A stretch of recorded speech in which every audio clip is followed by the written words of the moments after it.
Réunis ce 13 juillet 2021, les 111 membres de l'Assemblée générale extraordinaire de la Fédération camerounaise de football ont marqué un premier pas dans le processus électoral initié pour sortir de l'intérim. Une session de toutes les attentes au regard du bourbier dans lequel le football camerounais est plongé. Vous avez pour mission de parvenir à l'adoption des projets de texte ci-après, qui vous ont régulièrement été transmis dans les délais statutaires requis. Il s'agit des projets de statut, du code électoral, du code disciplinaire, du code d'éthique et du règlement financier. J'ose croire que vous êtes suffisamment imprégnés pour avoir disposé du temps matériel nécessaire pour vos observations que j'imagine utiles, bénéfiques à la Fédération camerounaise de football. Ils sont venus de toutes les 10 régions, des corps de métier et surtout des anciens présidents de l'instance fêtière du football national.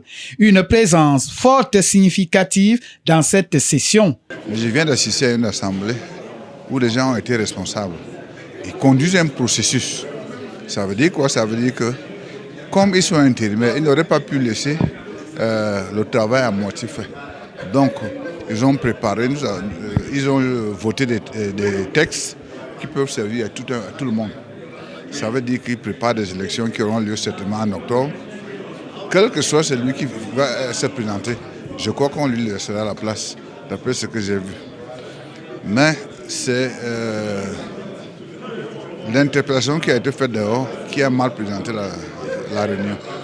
Le toilettage, point culminant auquel les délégués se sont penchés pour désormais sortir des plétoires, mais se concentrer sur le terrain. Ce qui l'emporte ici et maintenant au cours de cette assemblée, c'est bien la décision du tribunal arbitral du sport, que je n'approuve pas sur ce point, mais que peut-on faire lorsque le juge s'est prononcé?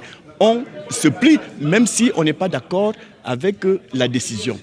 Évidemment, nous avons assisté à des scènes à la limite ubuesques entre le ministère des Sports, la sous-préfecture, la Fédération camerounaise de football, à travers ses dirigeants. On n'a pas besoin de ce spectacle-là. Il est grand temps qu'on fasse comprendre aux uns et aux autres dans ce pays que le dialogue simple, appeler son vis-à-vis et en débattre.